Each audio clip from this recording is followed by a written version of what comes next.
जय मां दुर्गा,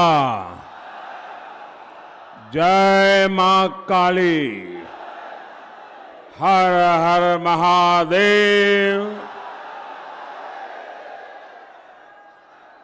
केम आछेन बर्धमानवासी, केम आछेन दुर्गापुरवासी।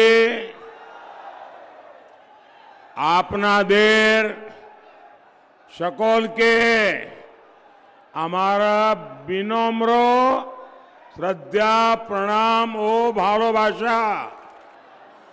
आज भी यहां इतनी बड़ी संख्या में आप सब हमें आशीर्वाद देने आए हैं। माताएं बहनें भी बहुत बड़ी संख्या में आई हैं। इस समय तो घर में माताओं बहनों को बहुत काम रहता है, खाना पकाना, घर के काम करना, ये सब छोड़ के इतनी बड़ी तादाद में आप आए हैं। ऐसा लग रहा है ये मेरा परिवार। आज मुझे उनके दर्शन करने का अवसर मिला है। साथियों, मुझे देश ने इतना आशीर्वाद दिया है, आप सबने मुझे इतना आशीर्वाद दिया है, शायद कोई इंसान अपने जीवन में ऐसी कल्पना तक नहीं कर सकता है।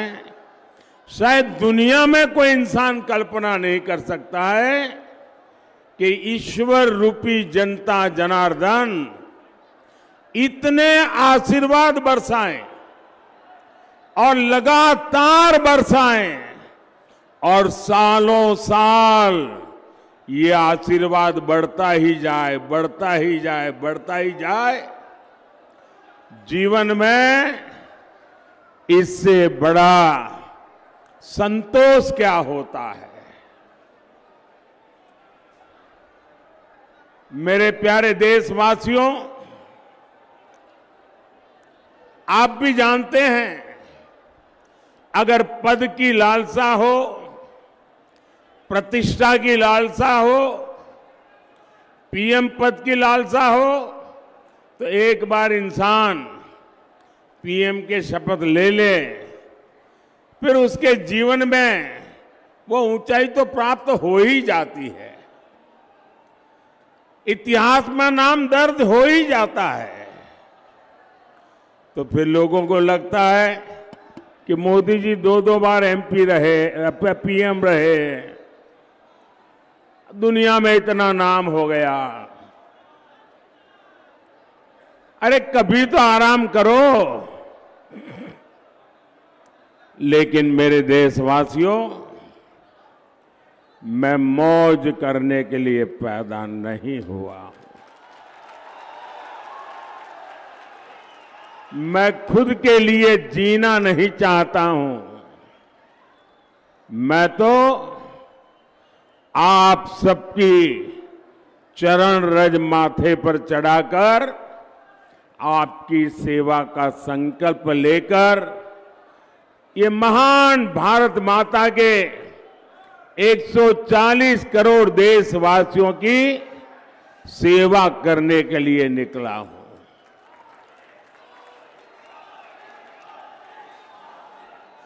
मोदी का एक ही सपना है, एक ही सपना, और वो सपना है आपके सपनों को पूरा करना।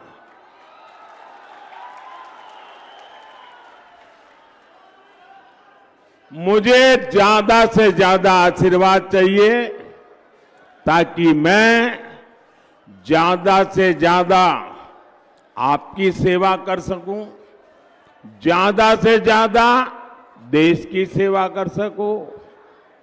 और आप तो जानते हैं मेरे पास है क्या, न आगे कुछ है न पीछे कुछ है, नहीं मुझे किसी के नाम कुछ करके जाना है। मेरे लिए तो आप ही मेरी परिवारजन है। मेरा भारत मेरा परिवार। अगर मेरा कोई वारिस है तो ये मेरे देश के हर परिवार के बच्चे मेरे वारिस हैं। मैं उनके लिए कुछ छोड़ के जाना चाहूंगा। आप ही मेरे वारिस हैं, मेरा अपना कोई वारिस नहीं है। मुझे अपने किसी के लिए कुछ ना करना है ना कुछ छोड़ना है। मुझे जो भी करना है सिर्फ और सिर्फ आपके लिए, आपके बच्चों के लिए, आपके बच्चों की विरासत के लिए करना है। मुझे आपके साथ साथ उनका भी भविष्य बहुत उत्तम बनाना है। महात्मा जी, आप प्रसाद लेके आए हैं? अच्छा भाई, हमारे कैमरामैन जरा वो प्रसाद ले लीजिए। हाँ, मुझे मिल जाएगा, माला आपकी मिल जाएगी। आप कब से वहीं से ले लेंगे, आप वहीं रुकिए, वो ले लेंगे। आप कब से हाथ ऊपर के खड़े, थक जाएंगे। इस उम्र में आप इतना आशीर्वाद दे रहे हैं, मैं यहां से आपको प्रणाम करता हूं जी।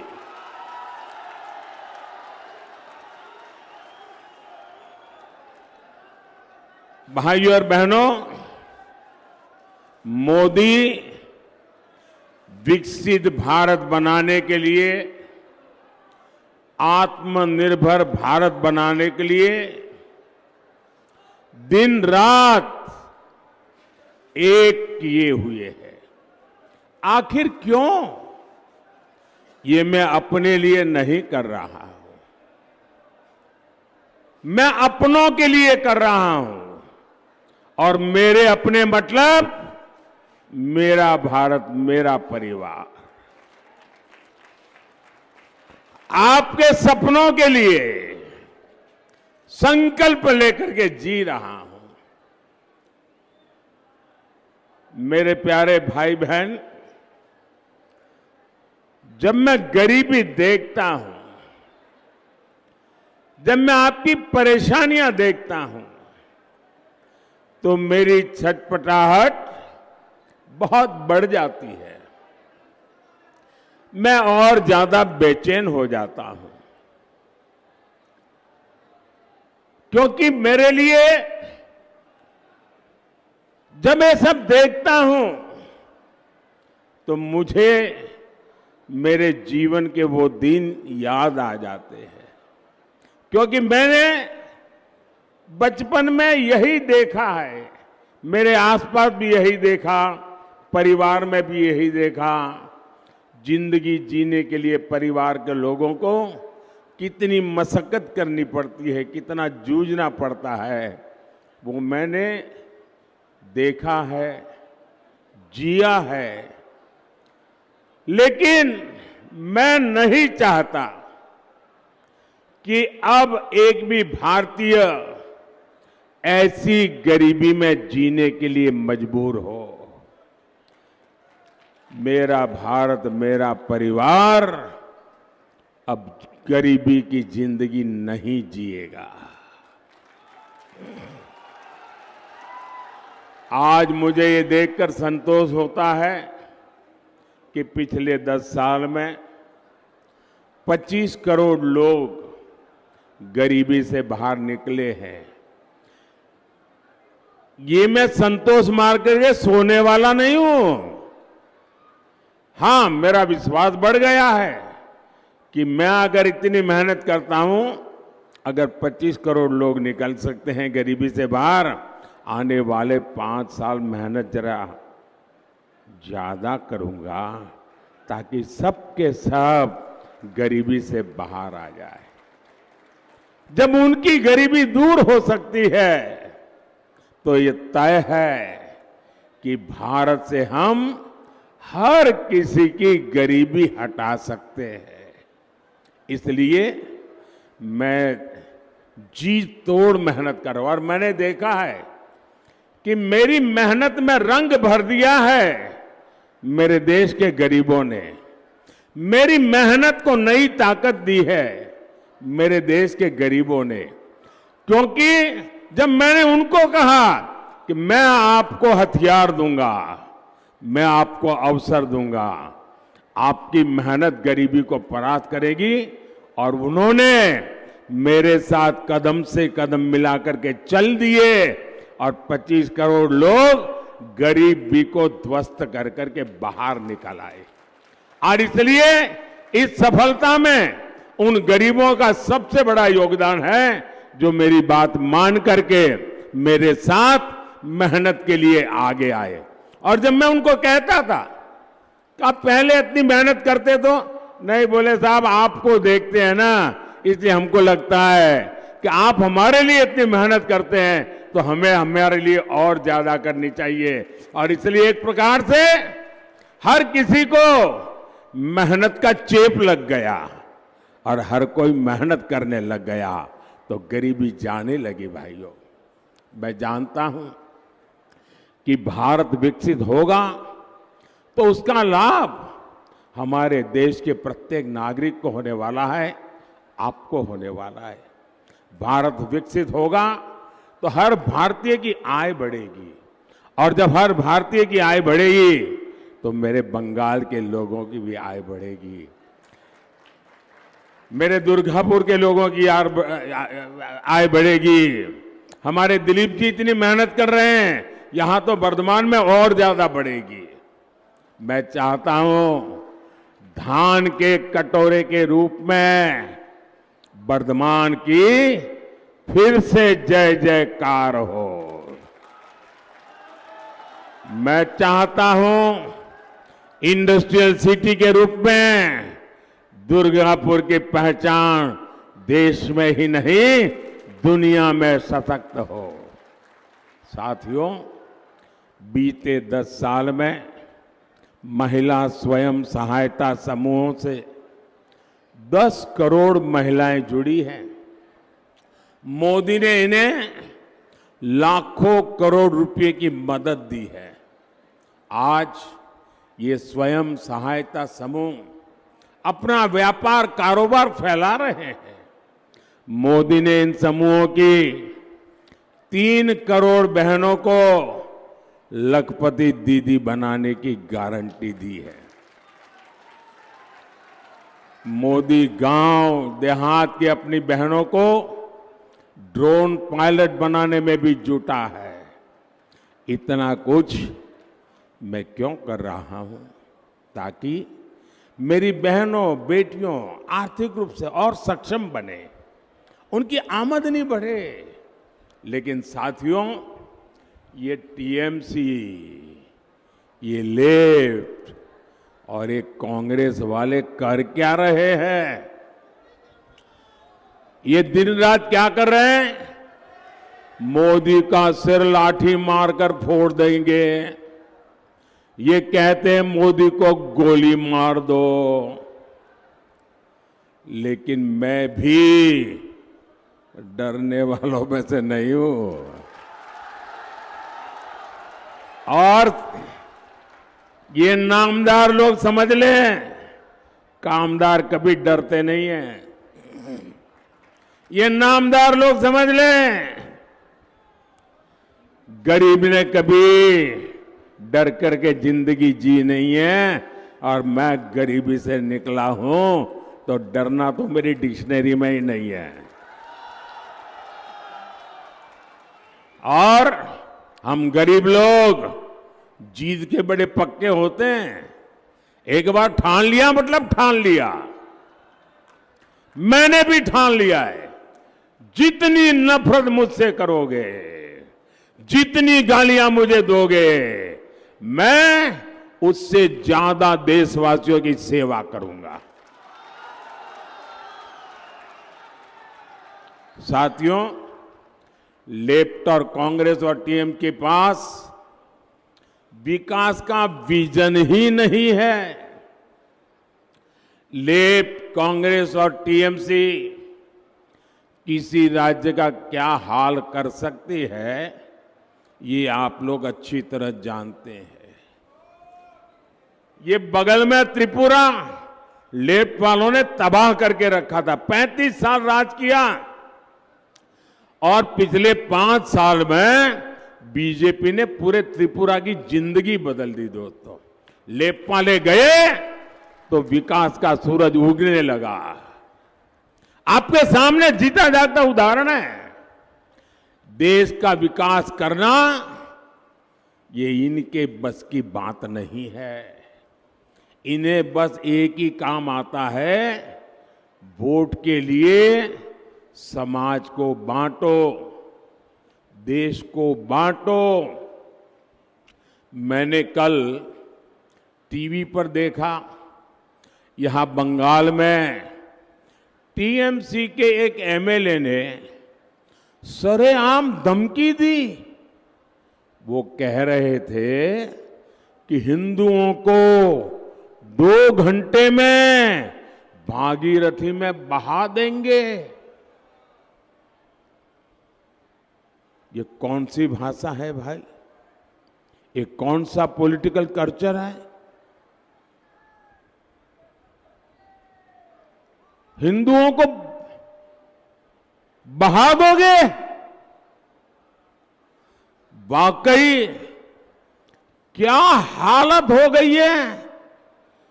बंगाल में हिंदुओं के साथ क्या हो रहा है? ऐसा लग रहा है यहां हिंदुओं को बंगाल में टीएमसी की सरकार ने यहां हिंदुओं को 2ym दर्जे का नागरिक बना करके रख दिया है। ये कैसे लोग हैं? जय श्री राम के उद्घोष से उनको आपत्ति है। जय श्री राम बोलो तो उनको बुखार आ जाता है।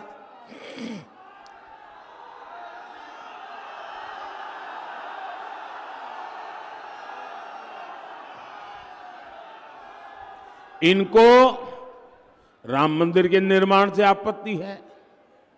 इन लोगों को रामनवमी की शोभा यात्रा से आपत्ति है। मैं आज पूछना चाहता हूं टीएमसी सरकार से, यहां संदेश खाली में हमारी बहनों के साथ, हमारी दलित बहनों के साथ इतना बड़ा अपराध हुआ, पूरा देश कार्रवाई की मांग करता रहा। टीएमसी उसके गुनहगार को बचाती रही। क्या सिर्फ इसलिए क्योंकि उस गुनहगार का नाम शाहजहां शेख था? भाइयों बहनों, कल जब मैं एयरपोर्ट पर उतरा तो एयरपोर्ट पे अपने कुछ कार्यकर्ता मुझे आए थे, मिलना हुआ, उनसे बातें हो रही तो उन्होंने मुझे एक गाना सुनाया, एक गीत दिया। संदेश खाली की बेटियों ने, वो कोई संगीतकार लोग नहीं है, वो कवि लोग नहीं है, वहां पर मजदूरी करने वाली बहनें, ऐसी बहनें टेबल थपथपा कर संदेश खाली की मुसीबतों का एक गीत गा रही थी। वो गीत मैंने सुना, बंगाली में गीत है, लेकिन मैं अपने आंसू रोक नहीं पाया। मैं तो हर बंगाली को कहूंगा को संदेश खाली की उस बहनों का गीत जरूर सुने। इतना भाव विभोर करने वाला वो गीत है, यानी जो बंगाली नहीं है वो भी समझ जाएगा। और मैं उन 3-4 बेटियां जो गा रही है ना, उनको मैं बहुत बधाई देता हूं कि उन्होंने किस प्रकार से अपनी बात को पहुंचाया है। साथियों, ये टीएमसी तुष्टीकरण में लगी हुई है। आप मुझे बताइए, क्या वोट बैंक इंसान से भी बड़ा हो सकता है क्या? क्या ये तुष्टीकरण मानव धर्म से भी बड़ा हो सकता है क्या? साथियों, अब एक नया बात लेकर के आए हैं वोट के भूखे लोग। अब 2 चरण में उनकी दुनिया डूब चुकी, तो खुलेआम एक नया खेल लेकर के आए हैं और पढ़े लिखे कांग्रेस का खासम खास परिवार उसका प्रवक्ता है। अब ये कहते हैं मोदी के खिलाफ वोट जिहाद करो। जिहाद क्या होता है ये हमारे देश के लोग भली भांति जानते हैं। हमारे देश में दशकों से ये वोट जिहाद का खेल पर्दे के पीछे चलता था, चुपचाप चलता था। पहली बार वो इतने हताश और निराश हो चुके कि खुलेआम अब वोट जिहाद की सार्वजनिक माइक पर घोषणा कर रहे हैं। इसलिए वोट जिहाद की इस अपील पर कांग्रेस का शाही परिवार चुप है। यहां टीएमसी का परिवार चुप है, लेफ्ट का परिवार चुप है। यानी कांग्रेस हो, लेफ्ट हो, टीएमसी हो, ये इंडी अलायंस के जो भी चट्टे बट्टे हैं सारे के सारे वोट जिहाद से सहमत है। जो लोग वोट जिहाद करने वाले हैं, क्या आप उनको उत्तर देंगे कि नहीं देंगे? उत्तर देंगे कि नहीं देंगे? कैसे उत्तर देंगे? कैसे उत्तर देंगे? पूरी ताकत से वोट करके उत्तर देंगे और हमारा वोट देश के लिए देंगे। हम प्रतिक्रिया नहीं करते हैं, हम विकसित भारत के लिए वोट करेंगे।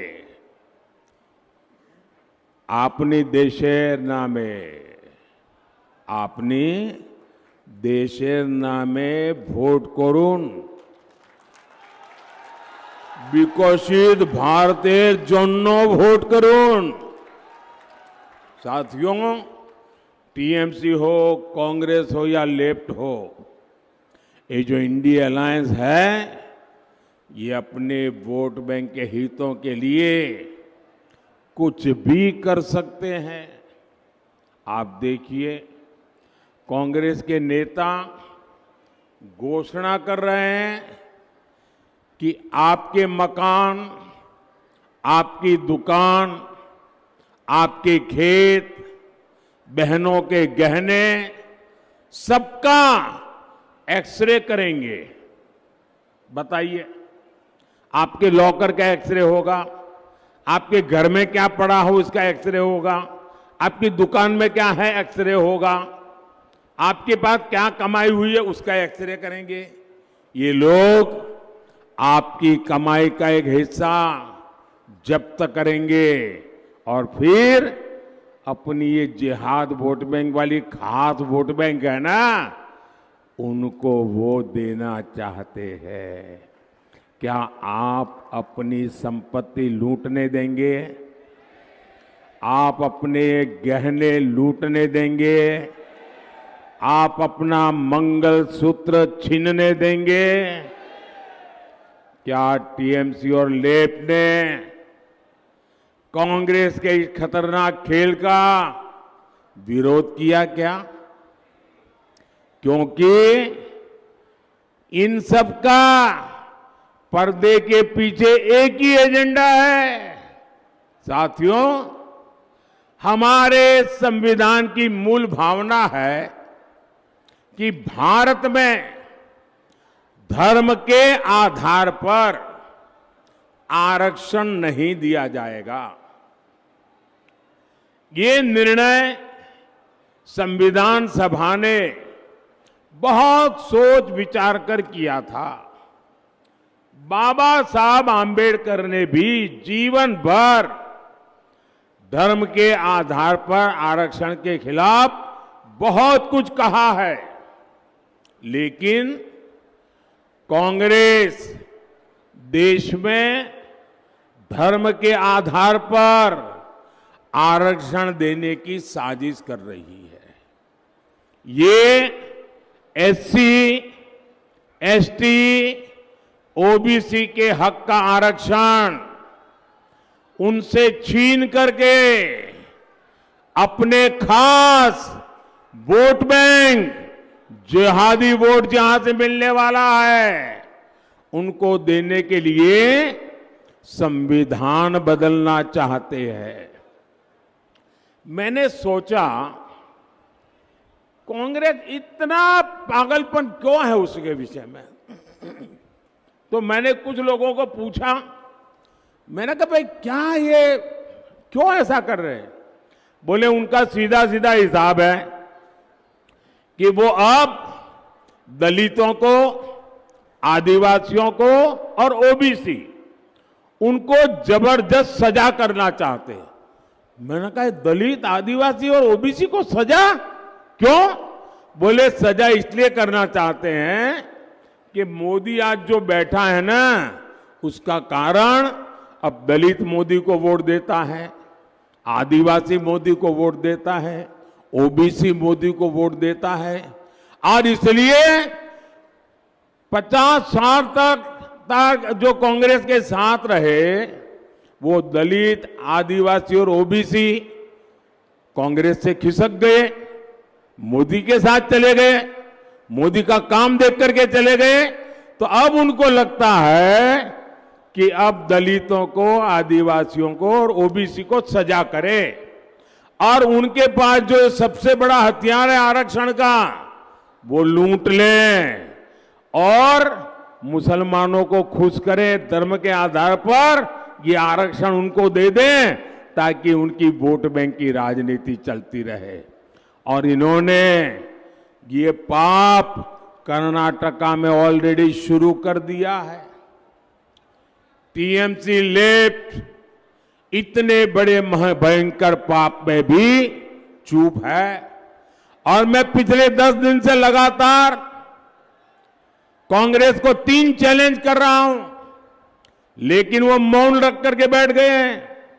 मेरा पहला चैलेंज है कि कांग्रेस और इंडी गठबंधन वाले देश को लिखित में विश्वास दें कि वे धर्म के आधार पर आरक्षण में, संविधान में कोई भी परिवर्तन नहीं करेंगे। दूसरा मेरा चैलेंज है, ये लिखित में देश को वादा करें कि एससी, एसटी, ओबीसी का आरक्षण छीनकर धर्म के आधार पर किसी को भी नहीं बांटेंगे।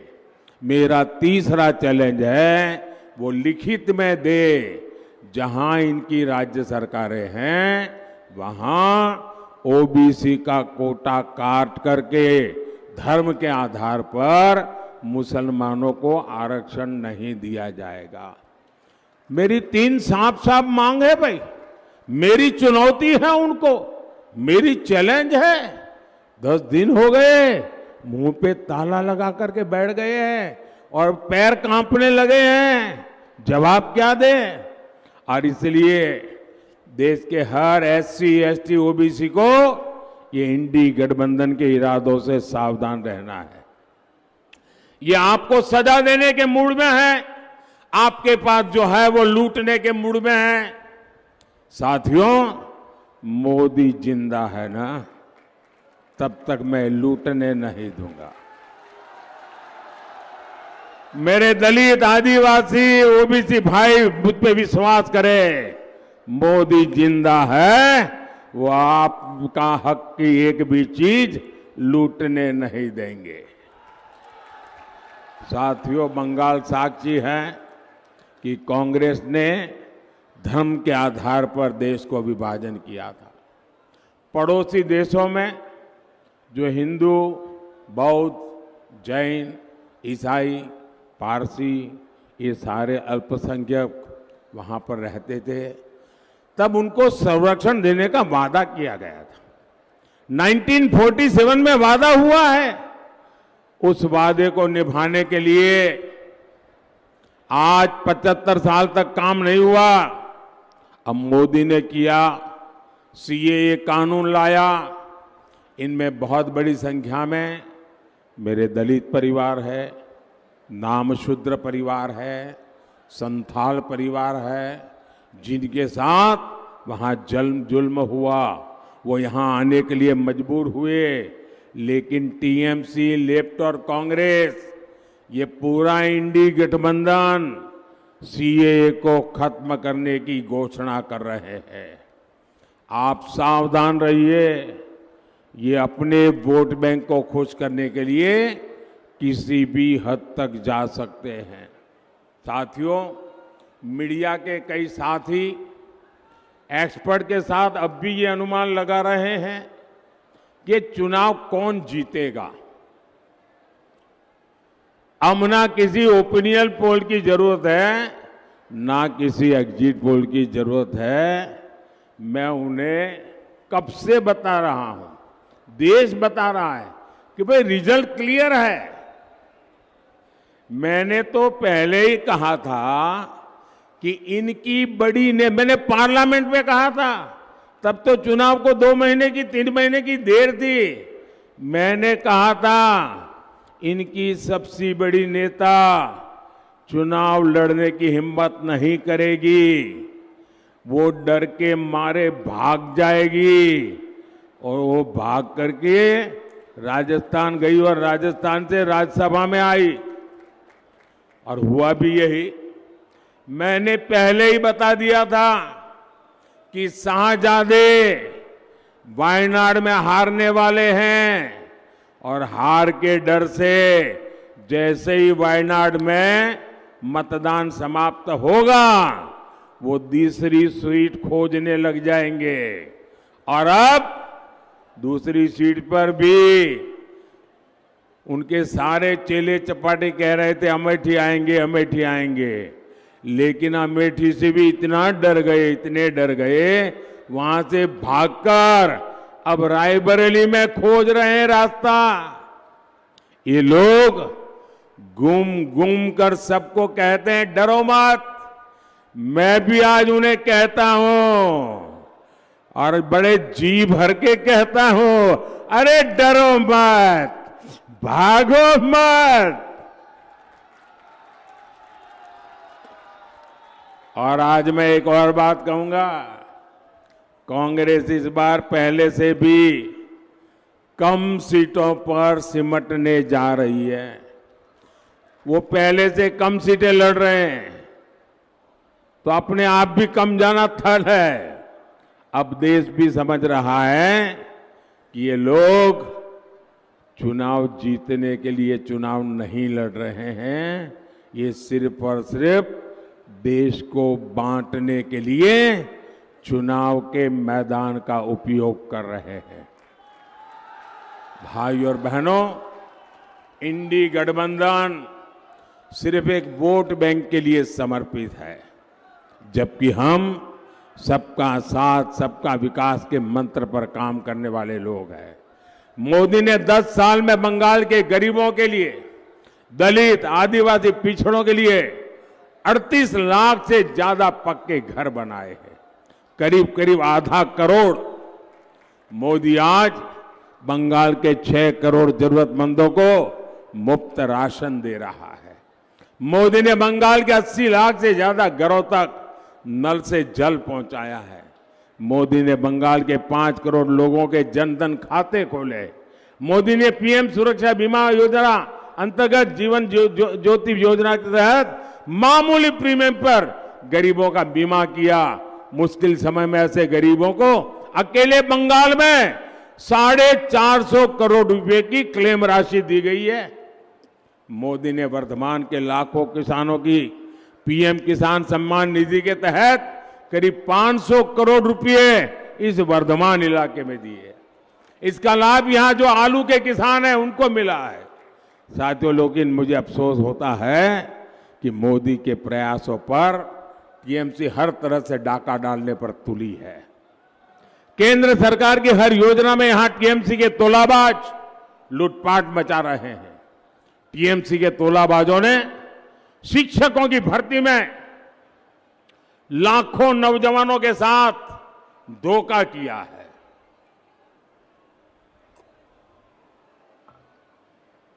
और कैसा भ्रष्टाचार हुआ, वो तो नोटों के बंडल देखे आपने। मशीन थक जाते थे, नोट गिनने वाले मशीन थक जाते थे बंगाल में, इतने रुपये मार लिए। वर्तमान तो ऐसे भ्रष्ट टीएमसी नेताओं को अब जनता भी पहचानती है, जान गई है। लेकिन साथियों, मैं जानता हूं शिक्षक की भर्ती का जो घोटाला हुआ, उसमें जो पीड़ित है उनकी जिंदगी कितनी बदहाल हुई है। और मेरे अध्यक्ष जी यहां बैठे हैं बंगाल के, मैं उनको एक सुझाव देता हूं कि ये जो शिक्षक भर्ती घोटाला हुआ है, लेकिन उसमें बहुत निर्दोष लोग भी हैं जो सचमुच में शिक्षक की नौकरी के हकदार है। ये बाकियों के पाप के कारण ये निर्दोष लोग भी मुसीबत में गिर गए हैं। मैंने पश्चिम बंगाल के हमारे बीजेपी के अध्यक्ष जी से कहा है कि हम पार्टी के तौर पर ये जो शिक्षक भर्ती में जिनकी नौकरी गई है, उसमें नेक ईमानदार लोग हैं, हम उनकी मदद कैसे कर सकते हैं। मैंने बंगाल बीजेपी से कहा है कि प्रदेश स्तर पर एक लीगल सेल और एक सोशल मीडिया प्लेटफॉर्म बनाया जाए। इससे उन लाभार्थियों को मदद होगी जो डॉक्यूमेंट्स सही होने के बाद भी इस घोटाले के शिकार हुए हैं। बीजेपी ऐसे अभ्यर्थियों को कानूनी सहायता भी देगी और उन्हें न्याय दिलाने के लिए पूरी ताकत से काम करेगी। हम ईमानदार के साथ खड़े रहेंगे और मेरा बंगाल यूनिट भले चुनाव चलता रहे, लेकिन ये काम करेगा। और जिन शिक्षक ईमानदार शिक्षक जिन्होंने भ्रष्ट किया है वो सजा भुगतेंगे, लेकिन बहुत ईमानदार लोग हैं जिनके पास सच्ची डिग्री है, इन दिनों वो भी फंस गए हैं। जो सच्चे लोग हैं उनको न्याय के लिए हमारा पश्चिम बंगाल काम करेगा, ये मोदी की गारंटी है। टीएमसी के तोलेबाजों की मनमानी नहीं चलने दी जाएगी। टीएमसी तोलाबाजी चलते देबो ना, एटा मोदी गारंटी। हर लूट की, हर घोटाले की जांच होगी, जरूर होगी। साथियों, बंगाल के विकास के लिए आपको हर बूथ पर बीजेपी को जिताना है। वर्धमान पूरब से हमारे साथी असीम कुमार सरकार जी और वर्धमान दुर्गापुर से मेरे बहुत निकट साथी भाई दिलीप घोष, इनको विजयी बनाना और इनको मिलने वाला हर वोट मोदी की शक्ति बढ़ाएगा, मोदी को मजबूत देगा। उनको दिया एक एक वोट सीधा मोदी के खाते में जाएगा। तो ज्यादा से ज्यादा मतदान कराएंगे, पोलिंग बूथ जीतेंगे। सुबह 10 बजे के पहले मतदान हो जाएगा, पक्का हो जाएगा। अच्छा, मेरा एक और काम करेंगे, हाथ ऊपर करके बताइए, करेंगे? सबके सब करेंगे। यहां से जाने के बाद घर घर जाना, सब परिवारों में जाना और कहना मोदी जी आए थे और मोदी जी ने सबको जय श्री राम कहा है। बोलिए भारत माता की, भारत माता की, भारत माता की। बहुत बहुत धन्यवाद।